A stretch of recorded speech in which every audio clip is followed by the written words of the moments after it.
শীতের সবজির মধ্যে ফুলকপি একটা অন্যতম সবজি, যেটা আমাদের সবারই কম বেশি খুবই ভালো লাগে। আর এই ফুলকপি দিয়ে বড়া বানালে তো কথাই নেই, অনেকটাই জমে যায়।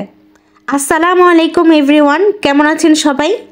আজকে আমি বানাবো ফুলকপির বড়া। চলুন দেখে নেওয়া যাক কিভাবে বানাচ্ছি।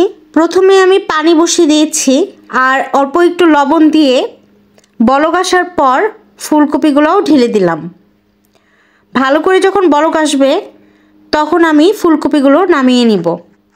বেশি সিদ্ধ করব না, বেশি সিদ্ধ করলে ভালো লাগবে না। মোটামুটি 80% হলেই হয়ে যাবে।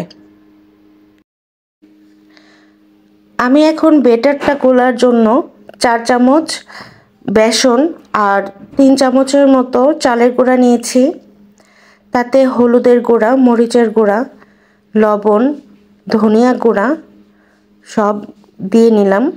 সাথে 1 চিমটির মতো বেকিং সোডাও দিয়ে নিয়েছি। আর জিরা গুঁড়াটাও আপনারা দিয়ে নেবেন, তাহলে আরও বেশি মজা লাগবে। আমার ছিল না তাই আমি দিইনি। আমার আঙ্গুলের দিকে খেয়াল করুন, গোলানোর কনসেপ্টটা কীরকম হবে। একদম নরমও না, আবার একদম শক্তও না। এখন ভাজার পালা। আমি একটা একটা করে চুলায় দিয়ে নিলাম। সুন্দর করে পাকোড়াগুলো ভেজে নেব।